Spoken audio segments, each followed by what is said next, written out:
বাংলাদেশে এক শিবিরে আনন্দ, অন্য শিবিরে শোক।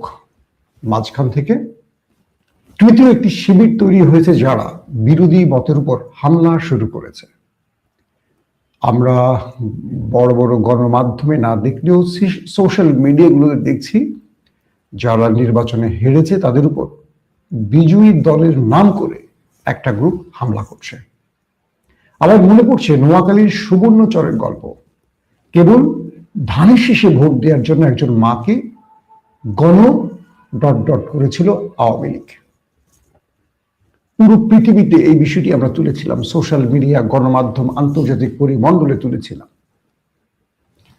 আফসোস, সার্জিস আলম যখন লিখছেন পঞ্চগড়ে তার নেতাকর্মীর বাড়িঘর ভেঙে দেওয়া হচ্ছে, লুটপাট করা হচ্ছে, মারধর করা হচ্ছে, সোশ্যাল মিডিয়ার টাইমলাইনগুলোতে ভরে যাচ্ছে এই সংঘাতের গল্পগুলো। আমার মনে হয় এই বিষয়টি নজর রাখা উচিত বিএনপির হাইকমান্ডের। সবচেয়ে বড় কথা হলো, একসময় এই বিএনপি সবচেয়ে বড় মজলুম ছিল আর জালিম ছিল আওয়ামী লীগ। আজকে বিএনপি ক্ষমতার আসনে বসে আছে। ঠিক বিএনপিকে সেই দিনগুলোর কথা ভাবা উচিত যে একদিন আমরাও মজলুম ছিলাম, একদিন আমরাও হারবো, আমরা বিরোধী মতে দাঁড়াবো। যদি এই ভাবনাটা কারো মাথায় আসে, কেউ এই অন্যায়গুলো করতে পারে না। একটা বিষয় হলো যে জামাত জন্মের পর থেকে একটি দুঃখী দল, কারণ তারা ডার্টি গেমে সব সময় ফেল করে। ডার্টি গেম বলছেন তো, রাজনীতি একটা নোংরা খেলা। এই নোংরা খেলায় যে যত ডার্টি গেম খেলতে পারবে সে বিজয় লাভ করবে। যেহেতু তারা ধর্মভিত্তিক দল, তারা সবসময় চেষ্টা করে সফেদ পোশাকে একটা সভ্য রাজনীতি করতে। কিন্তু বিপরীত মেরুতে কারা বসে আছে এটা তারা বুঝেও তারা পারে না। তো শেষ পর্যন্ত বিএনপির পক্ষ থেকে বলা হয়েছে আনন্দ মিছিল বের করা যাবে না। দুর্দান্ত সিদ্ধান্ত নিয়েছে জনাব তারেক রহমান। কিন্তু আনন্দ মিছিল বের হলে এটা হতে পারে, তিনি জানতেন যে আনন্দ মিছিল হলে হামলা ভাঙচুরের ঘটনা ঘটতে পারে, তাই তিনি নিষেধ করে দিয়েছেন। বলেছেন দোয়া মুনাজাত করতে জুমার নামাজের পর। দুঃখজনক হলেও প্রতিহিংসায় মেতে উঠেছে এক দল। এদেরও মনে রাখা উচিত আওয়ামী লীগ সেম কাজগুলো করেছে, কিন্তু আওয়ামী লীগ এখন নেই দেশে। এই দেশটা আমার, আপনার, সবার। এই দেশের জনগণ, যে বিএনপি, যে জামাত, যে এনসিপি, যে যেতেই হোক না কেন, আমরা প্রত্যেকের প্রতিবেশী বন্ধু। মনে রাখতে হবে, কাশ্মীরে, ফিলিস্তিনে একজন মুসলিম মারা গেলে আমরা আহত হই, কত দূরের সেই মুসলিমটা। কিন্তু আমার প্রতিবেশী মুসলিমটাকে আমি আহত করছি রাজনৈতিক কারণে। একবার বিষয়টা ভাববেন, এগুলো বন্ধ করেন। আমার সকল বিএনপির ভাইদের বলবো, আমি জানি এটা সংখ্যায় খুব কম, কিন্তু যারা করছেন তাদের নিবৃত্ত করেন। যেই যে জেলায় হচ্ছে এই কাজগুলো, দলের হাইকমান্ড থেকে তাদের দ্রুত শনাক্ত করেন, আইন শৃঙ্খলা বাহিনীর হাতে তুলে দেন। এটি করা যাবে না, কারণ এরাই বিএনপিকে ডোবাবে। এখন যদি নির্বাচনের 212 আসন থেকে কেউ খুশি হন তাহলে ভুল। বিএনপি জানে বিএনপি প্রকৃতভাবে বিজয়ী হলেও জামাত কত আসন পেয়েছে। আবারও বলছি, বিএনপি কিন্তু জানে। সেই ভাবনা থেকেই বিএনপিকে ওই আচরণ করা উচিত। কারণ প্রকৃতভাবে যদি আমরা বিশ্লেষণ করি, যেখানে জামাতকে আটকে দেয়া হয়েছে, এটাই জামাতের প্রকৃত বিজয় নয়। জামাতের বিজয় আরো উপরে ছিল। ডিপ স্টেটের খেলা জামাত হেরে গেছে। আজকে আমি আপনাদের অনেকগুলো খবর দিতে চাই। ডিপ স্টেটের খেলা কি ছিল, যে আমাদের সামনে কি কি সম্ভাবনা আছে, বিএনপির সামনে কি কি চ্যালেঞ্জ আছে, বিষয়গুলো আমি তুলে ধরবো। তাই শুরুতেই বলছি, আমার বিএনপির ভাই বন্ধুদের অনুরোধ করছি আপনাদের, আমরা এই দেশটাকে সাজাতে চাই। জনাব তারেক রহমান তার 32টি কল্পনাকে বাস্তবায়ন করতে চান, ভাবনাকে বাংলাদেশে বাস্তবায়ন করতে চান। শহীদ প্রেসিডেন্ট জিয়াউর রহমানের ছেলে তারেক রহমান, বিষয়টি মনে রাখবেন। এটা আওয়ামী লীগের চরিত্রের সাথে বিএনপিকে মানায় না। বিএনপিকে মানুষ ভোট দিয়ে ক্ষমতা এনেছে, কারণ এদের মধ্যে সহনশীলতা, ভালোবাসা, শ্রদ্ধাবোধ আছে। এটা আওয়ামী লীগ বানাবেন না প্লিজ। জামাত ইসলামের আজকের যে সিচুয়েশন, তার অনেকগুলো বিশ্লেষণ উঠে আসছে। ধরেন নির্বাচনে ঠিক 2 থেকে 3 দিন আগে আমাকে একজন খুব গুরুত্বপূর্ণ ব্যক্তি ফোন করলেন। ফোন করে আমাকে বললেন যে জামাতকে 50টা সিট কম দেয়া হবে। তো আজকে সকালে তিনি আমাকে ফোন দিলেন, তার ফোনে আমার ঘুমটা ভাঙলো। আমাকে বললেন যে মাসুম, তোমাকে যে আমি একটা মেসেজ দিয়েছি, একটা ফোনে মেসেজ দিয়েছিলাম, এটা মিলল? আমি বললাম যে কিরকম? তোমাকে আমি বলেছিলাম যে জামাতকে 50টা সিট কম দেয়া হবে, কিন্তু বাস্তবে 53টা কম দেয়া হয়েছে। খেয়াল করবেন, যারা যারা হেরেছেন তাদের মধ্যে উল্লেখযোগ্য ব্যক্তি কারা? যেমন জামাতের থিঙ্ক ট্যাঙ্ক হামিদুদ্দিন আজাদ বা এই টাইপের একজন নাম, কক্সবাজার বা কক্সবাজারের গোলাম পারওয়ার। খেয়াল করবেন, যারা জামাতের পেছনের থিঙ্ক ট্যাঙ্ক, এই গুরুত্বপূর্ণ ভাইটাল ব্যক্তিরা পরাজিত হয়েছে। 70 থেকে 2000-এর মধ্যে যে ভোটের ব্যবধান, এখানে অনেকগুলো আসন জামাত হারিয়েছে, প্রায় 53টি আসন। তাহলে জামাতের প্রকৃত সংখ্যাটা 130-35 হয়ে যেতে পারত। তার মানে বিএনপি ক্ষমতায় বসতো, কিন্তু একেবারে বিএনপির কাছাকাছি গিয়ে পৌঁছতো জামাত ইসলাম। এটাকে বিএনপিকে মাথায় রাখতে হবে যে জামাত প্রকৃতভাবে এই পর্যন্ত ভোট পেয়েছে, জামাতকে এই পর্যন্ত ভোট দেওয়া হয়েছে। তার মানে এই 5 বছর বিএনপি যদি অসাধারণ কোনো চমক দেখায়, তাহলে রাজনীতিতে গেইন করবে বিএনপি। আর যদি বিএনপি এখন যা শুরু করছে, আমাদের এই বিজেতা বাহিনীর কিছু লোকেরা, তাহলে বিএনপিকে আবার আওয়ামী লীগের কাতারে বসতে হতে পারে। ঠিক আওয়ামী লীগের চিন্তাটাই করেছিল, কে ধরবে কে মারবে। 15 বছর তারা পুরো রাষ্ট্রের মালিক হয়ে গিয়েছিল, এখন তারা নির্বাচনেই নেই, নৌকা মার্কা দেখা যাচ্ছে কোথাও নাই, হাসিনা তো দেশেই নাই। তো বিষয়টা হলো, আচ্ছা আমার ভিডিওটার মধ্যে কি কোনো আপনারা প্রবলেম পাচ্ছেন কিনা, কোনো কি বলবো, একটা ফোকাস কোনো প্রবলেম? একজন লিখছেন আপনি জামাতের দালালি করছেন, এ আর কি গ্রান্ডার নাম বললাম না। জি, আমি জামাতের দালালি করছি, আপনার ভালো লাগবে থাকেন, না হলে বেরিয়ে যান লাইভে। আমি কাউকে পা ধরে আনিনি ভাইয়া, কথাগুলো শুনবেন মন দিয়ে, দালালি শব্দটা ব্যবহার করার আগে বুঝবেন। বিষয় হলো যে জামাতকে যে কোনো ভাবে ডিপ স্টেট ওকে করেনি। আপনি একটু ইতিহাসের দিকে যাই আগে। আমরা প্রথম যে বিষয়টি দেখেছিলাম ইরানে, মনে আছে আপনাদের? একটা ইসলামিক বিপ্লবের মাধ্যমে ইরান একটা ইসলামিক প্রজাতন্ত্রের রূপ নিয়েছিল। তো সেই সময় থেকে আমেরিকার একটা টেনশন আছে, কারণ আজকের ইরান আমেরিকার জন্য সবচেয়ে বড় থ্রেট হয়ে গেছে। পৃথিবীতে এই বিপ্লবের মাধ্যমে একটি রাষ্ট্র ক্ষমতায় বসছিল, সেটা হলো ইরান। এরপর পুরো পৃথিবীর স্টেট, মানে ডিপ স্টেট বা মার্কিন মুলুক বা পৃথিবীর সবচেয়ে শক্তিধর ক্ষমতা অবলম্বন করে যে ইসলামী রাজশিল্পী বা ইসলামিক দলগুলো তাদের জন্য থ্রেট। আজকে ইরানকে কোনোভাবে তারা সার্চ করতে পারছে না। দেখেন আপনি, আলজেরিয়া, মিশর, তিউনিসিয়া, প্রত্যেকটা জায়গায় ইসলামী দলগুলো উঠে দাঁড়াতে পারছে না। মালয়েশিয়ার দিকে তাকান, আনোয়ার ইব্রাহিমকে একটা লম্বা সময় জেলে থাকতে হয়েছে, প্রায়, একটু স্টুডিওতে আসো তো বাবা। তো আনোয়ার ইব্রাহিম প্রায় 1 যুগের উপর জেলখানা ছিলেন, সর্বশেষ তিনি এবার রাষ্ট্রীয় ক্ষমতায় বসছেন। একজন শুধু কিং মেকারের মতো ভূমিকা নিয়ে চলে এসছেন। ফোকাস ওকে করো তো, ওকে, হ্যাঁ, থ্যাংক ইউ। তো একজন ব্যক্তি পেরেছেন সেখান থেকে ঘুরে দাঁড়াতে, তিনি হলেন রজব তাইয়িপ এরদোয়ান।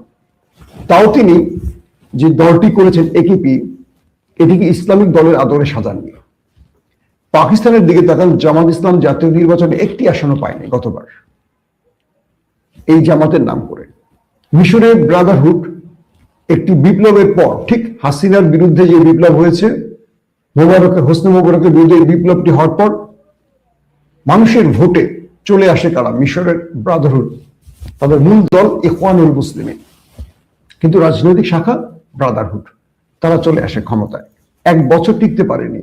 ওয়ার্ল্ড ইস্টাবলিশমেন্ট সেনাবাহিনীর মাধ্যমে তাকে ক্ষমতাচ্যুত করে, একে একে সব নেতার ফাঁসি হয়, জেলে অনেকে মারা যান। আজকে সেই রাষ্ট্রে স্বৈরশাসক আব্দুল ফাত্তাহ আল সিসি বসে আছেন। আমেরিকার কোনো মাথা ব্যথা নেই তাকে নিয়ে, কিন্তু এক বছরও তাকে সহ্য করেনি ইসরায়েল, আমেরিকা সহ ওয়ার্ল্ড ইস্টাবলিশমেন্ট। তাহলে জামাতের জন্য আসলে করণীয় কি? আমরা বাংলাদেশের প্রেক্ষাপটে জামাতকে চাই কোন চেহারায়? খুব মন দিয়ে শুনবেন কথাগুলো। আমরা চাই বাংলাদেশে আওয়ামী লীগ রাজনীতিতে ফিরে না আসুক।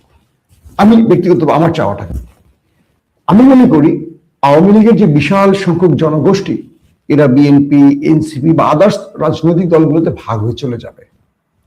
বিএনপি বাংলাদেশের প্রধান দল থাকবে, প্রধান বিরোধী হিসেবে জামাত ফিরে আসুক, এবং জামাত না আসলে এনসিপি ফিরে আসুক।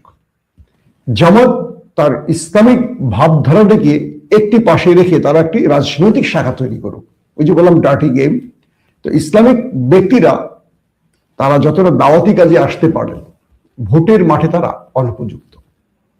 আপনারা একদম বাস্তবে প্রমাণ পেলেন কি, জামাতের প্রায় 53টি আসন জামাত ধরে রাখতে পারেনি। মানুষ ভোট দিয়েছে, কিন্তু মানুষের সেই আমানত রক্ষা করতে পারেনি। এখন দায়িত্বটা কি জামাতের একার? যে সারপ্রাইজ জামাত মানুষকে দিয়েছে, যে হাইপ জামাত তুলেছে, বাস্তবে সেটা বাস্তবায়ন আমরা দেখিনি। বিএনপি কিন্তু ক্ষমতা জিতছে, এটা সত্য কথা। বিএনপিকে কারচুপি করে জেতানো হয়নি, কিন্তু জামাতের প্রাপ্ত আসন থেকে জামাতকে বঞ্চিত করা হয়েছে, এটা কিন্তু সত্য। এখন দেখেন, বিএনপি নির্বাচন ইঞ্জিনিয়ারিং বলেন, নির্বাচনের বিজয় বলেন, নির্বাচনের মেকানিজম বলেন, বিএনপি জানে, এটা কিন্তু জামাত জানে না। একদম ডাইরেক্ট প্রমাণ হয়েছে, জামাত তার নিজেদের ভোটারের ভোটগুলি আদায় করে নিতে পারেনি, কিন্তু বিএনপি পেরেছে। নির্বাচনে কোন সময় কোন প্ল্যানটা খেলতে হবে বিএনপি জানে। তারা একটার পর একটা কার্ড খেলেছে, যেই প্রার্থীরা হেরে যেতে পারেন তারাও জিতে গেছে। মানুষ আফসোস করছে, কাঁদছে, কষ্ট পাচ্ছে, কারণ জামাতের এজেন্টরা জানেই না অনেকে কিভাবে নির্বাচন করতে হয়। এদেরকে জামাতের স্থানীয় যারা অনেক প্রার্থী আছেন, তারা নিজেরাও তো ঠিক মতো জানেন না অনেক কিছু। নির্বাচনের গেম কি জিনিস, নির্বাচন কিভাবে বের করে মানে জয় ছিনিয়ে আনতে অনেকেই জানেন না এগুলো জামাতের, যারা এবার নির্বাচন করছেন। এখানে জামাত মার খেয়েছে অনেকগুলো জায়গায়। তো বিএনপি সেটাকে খুব পারফেক্টলি করেছে। অনেকেই বলেন যে বিএনপি যে প্রার্থী দিছে এগুলো ম্যাক্সিমাম চাঁদাবাজ, মাফিয়া, এটা সেটা। তারেক রহমান কি জানেন না এরা কিরকম? জানেন।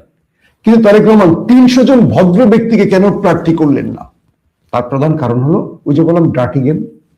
রাজনীতিতে ভদ্র লোকগুলোকে যদি মনোনয়ন দেয়া হয়, বিজয় ছিনিয়ে আনতে পারবে না। বিজয়কে ছিনিয়ে আনতে হয়, বিজয় দিয়ে দেয় না বাংলাদেশে। এটা একটা দরিদ্র, কি বলবো, মানে বাংলাদেশ, ভারত, পাকিস্তান, এখানে তো নোংরা রাজনীতি চলে। এটা ইউরোপ, আমেরিকা না, যে আমেরিকা মামদানির মতো ব্যক্তি মেয়র হয়ে আসছেন। ডোনাল্ড ট্রাম্প প্রেসিডেন্ট থাকা অবস্থায় এবং সকল চ্যালেঞ্জ দিয়েছেন ডোনাল্ড ট্রাম্প, তাকে হারাবেন, এই করবেন, সেই করবেন। মামদানি বিজয় লাভ করেছিল, মনে আছে আপনাদের? এই তো কয়েকদিন আগের কথা। কিন্তু ওরা সভ্য বলে, আমরা তো সভ্য জাতি না, আমরা একটা বর্বর জাতি। আমাদেরকে বলা যায় ওই কি বলে, কালোদের কি বলে, আফ্রিকার মতো। আমরা জানি যে আমাদের মাথায় কাঁঠাল ভেঙে কে খাবে, আমরা জানি আমাদের লুট করবে কারা, তারাই আবার নেতা হবে। আমরাই ঠিক করে দিচ্ছি তাদের জন্য আমরা লড়াই করছি। এই যে দেখেন, সারা দেশে এখন শুরু করছে, কাদের?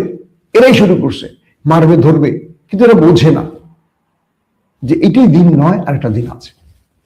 তো এখন যে বিষয়টি হলো যে জামাতকে আমেরিকা, ইন্ডিয়া বা ওয়ার্ল্ড ইস্টাবলিশমেন্ট, ডিপ স্টেট চায় কিনা, বাংলাদেশের ডিপ স্টেট জামাতকে চায় কিনা, এটা জামাত রিকগনাইজ করতে পারেনি, একেবারে রিকগনাইজ করতে পারেনি জামাত।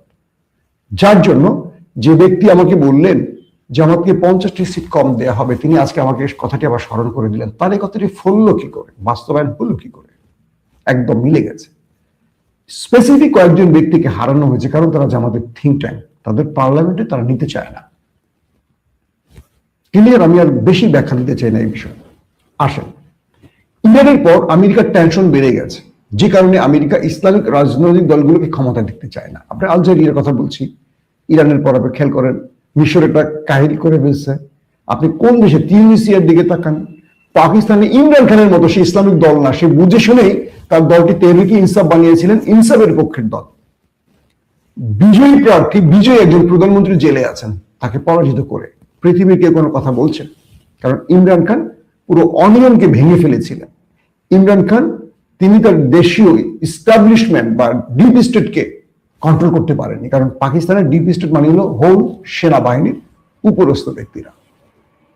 তো এই ক্ষেত্রে যেটা হয়েছে যে বিএনপির মতো একটা দলকে ভারতের সাথে কথা বলে আসতে হবে কেন বাংলাদেশে? ওই যে বললাম, এই দেশের ডিপ স্টেট কন্ট্রোল করে এখান থেকে। তারেক রহমান প্রধানমন্ত্রী হয়েছেন, তিনি চাইবেন দেশ খুব ভালোভাবে চালাতে, তাকে দেবে না ডিপ স্টেট চালাতে। বললাম না, তারেক রহমানের যে পরিকল্পনা তিনি যদি বাস্তবায়ন করতে পারেন, এই রাষ্ট্র সিঙ্গাপুর না তার চেয়ে উপরে চলে যাবে। আমি হলফ করে বলতে পারি, চ্যালেঞ্জ করে বলতে পারি, কারণ তার যে পরিকল্পনাগুলো অসাধারণ। কিন্তু দেবে তাকে কাজ করতে? দেবে না। তাকে যারা এই বিজয়ে সারপ্রাইজ দিয়েছে তারা দেবে না, তো বেগম জিয়াকেও দিত না, বাধা সৃষ্টি করতো পদে পদে। তো এই জন্য ওইসব ব্যক্তিরা চায় যারা আপোষ করবে তাদেরকে রাজনৈতিকভাবে গেইন করতে।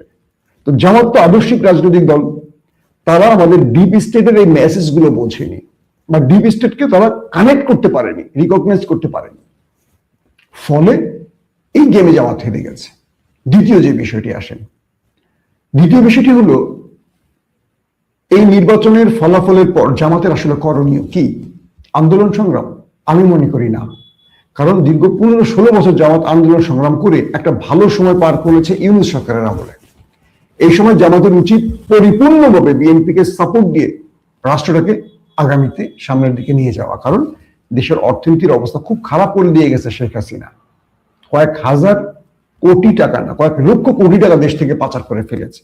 এখন বিএনপিকে সব রকম সাপোর্ট দিয়ে জামাতের উচিত হবে তাদের, মানে আমাদের পার্লামেন্টকে ওকে রেখে আমাদের দেশের যে সমস্যাগুলো সমাধান করা। যদি বিএনপি জামাতকে পাশে রাখতে চায়, যদি বিএনপি মনে করে না তারা যে মেজরিটি প্রয়োজন সব পেয়ে গেছে, তাদের আর জামাতকে লাগবে না, তারা এককভাবে কিছু করবে, তারা করতে পারে। যদি তারা সফল বেটার, যদি তারা ব্যর্থ হয় তখন জামাত বা বিরোধী দল হিসেবে এটাকে কাজে লাগাবে।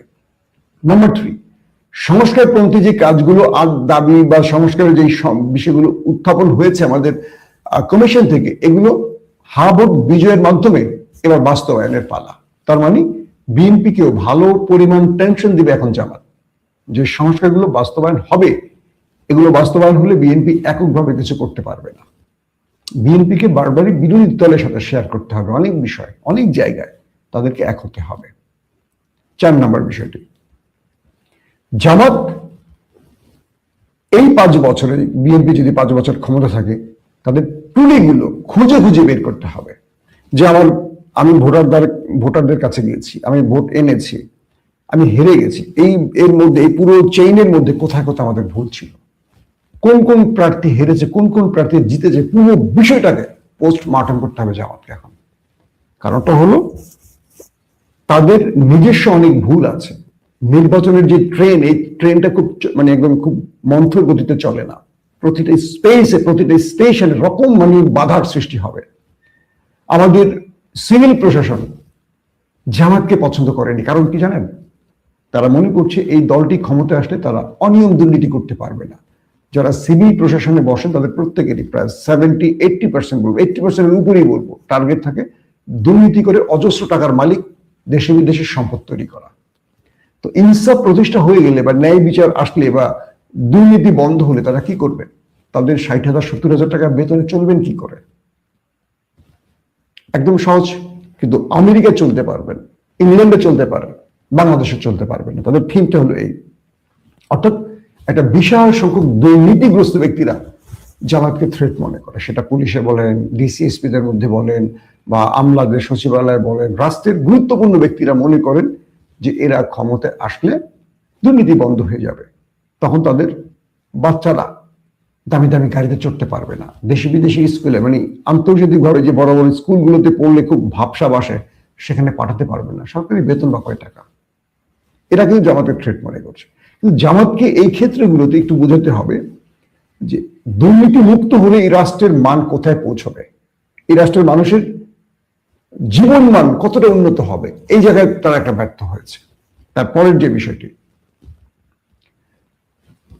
আমাদেরকে এই মুহূর্তে যে বিষয়টি খুব কঠিন ভাষা না, খুব সিম্পল ভাষায় মনে রাখতে হবে, জামাত এখন পর্যন্ত তাদের ব্রিফিং এ ক্লিয়ার করতে পারেনি আসলে কি হয়েছে। যে কথাগুলো বলছে, এই কথাগুলোর মধ্যে কোনো শক্তি নেই, প্রাণ নেই, জনগণ অ্যাকসেপ্ট করবে এরকম কোনো বোল্ডনেস, কোনো ওয়ার্ড নেই। তাদের প্রেস কনফারেন্স হচ্ছে একটার পর একটা, আমি কোনো কিছু পাচ্ছি না, তারা বুঝতেই পারছে না কি করবে। এত বড় একটা দল এতগুলো প্রার্থী দিল সারা বাংলাদেশে, এত বড় একটা লড়াই করলো, যারা তাদের 50-এর অধিক আসনের ব্যাপারে সিদ্ধান্ত নিতে পারছে না কি করবে। তাহলে তাদের এই জায়গাটা কিছু প্রবলেম আমরা বুঝতে পারছি। তারা এখনো মজলিসে শুরার মিটিং, 11 দলীয় মিটিং এগুলো করে যাচ্ছে। আমি জামাতকে পরামর্শ দিব, আন্দোলনে যাবেন না। রাষ্ট্র এই মুহূর্তে আন্দোলনে যাওয়ার অবস্থায় নেই। বিএনপির সাথে বড় রকম ক্ল্যাশে যাওয়া যাবে না।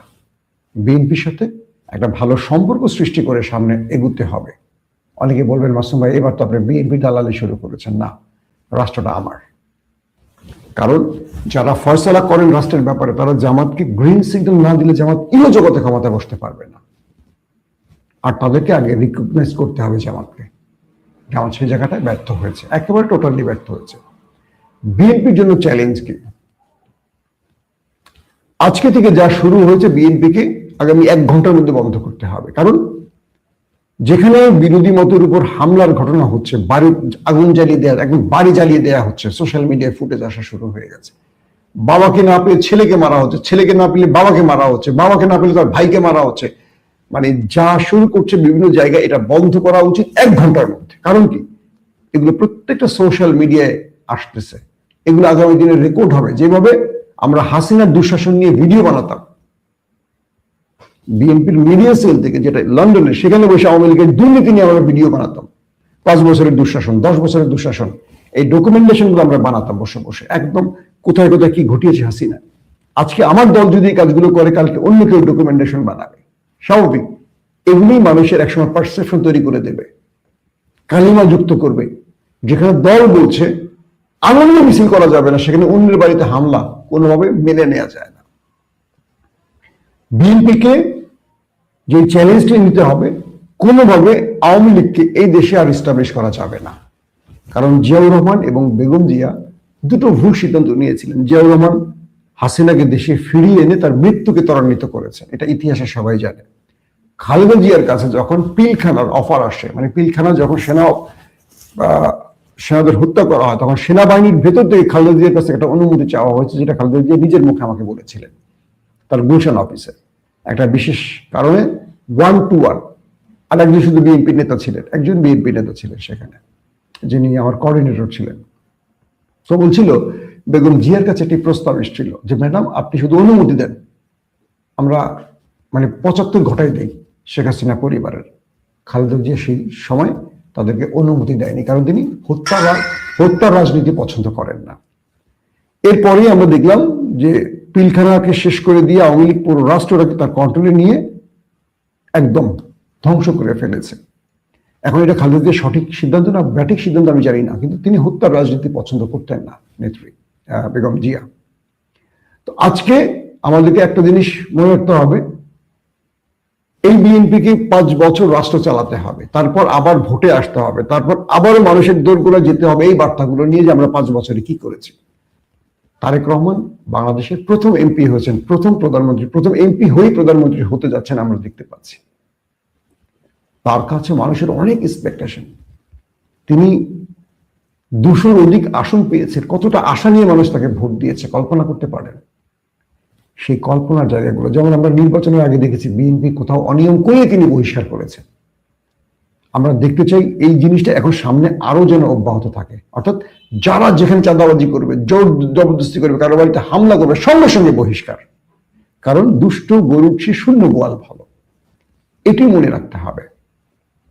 সামনের দিনগুলো বিএনপির জন্য কঠিন চ্যালেঞ্জ হবে। তার এই নেতা কর্মীদের মধ্যে কন্ট্রোল রাখা, আইন শৃঙ্খলা কন্ট্রোল রাখা, মানুষের মৌলিক অধিকারগুলো হাসিনা যেভাবে ধ্বংস করে গেছে এগুলোকে সম্পূর্ণ করা, যে আশ্বাসগুলো বিএনপি দিয়েছে ফ্যামিলি কার্ড থেকে শুরু করে প্রত্যেকটা বাস্তবায়ন করা এখন বিএনপির জন্য জরুরি হবে। এই চ্যালেঞ্জগুলো তারেক রহমান পারবেন বাস্তবায়ন করতে, শুধু তার চারপাশে যারা আছেন তাদেরকে একটু কন্ট্রোলে রাখতে হবে, পূর্বের মতো কোনো ভুল ত্রুটি যেন গ্রাস করতে না পারে। কারণ প্রত্যাশা নিয়েই মানুষ বিএনপির পক্ষে ভোটটা দিয়েছে, সেই ভোটটা যেন নষ্ট না হয়, মানুষ যেন আরেকটা জিয়াউর রহমানকে খুঁজে পায় তারেক রহমানের মাঝে। প্রত্যেকে ভালো থাকবেন। আল্লাহ হাফেজ।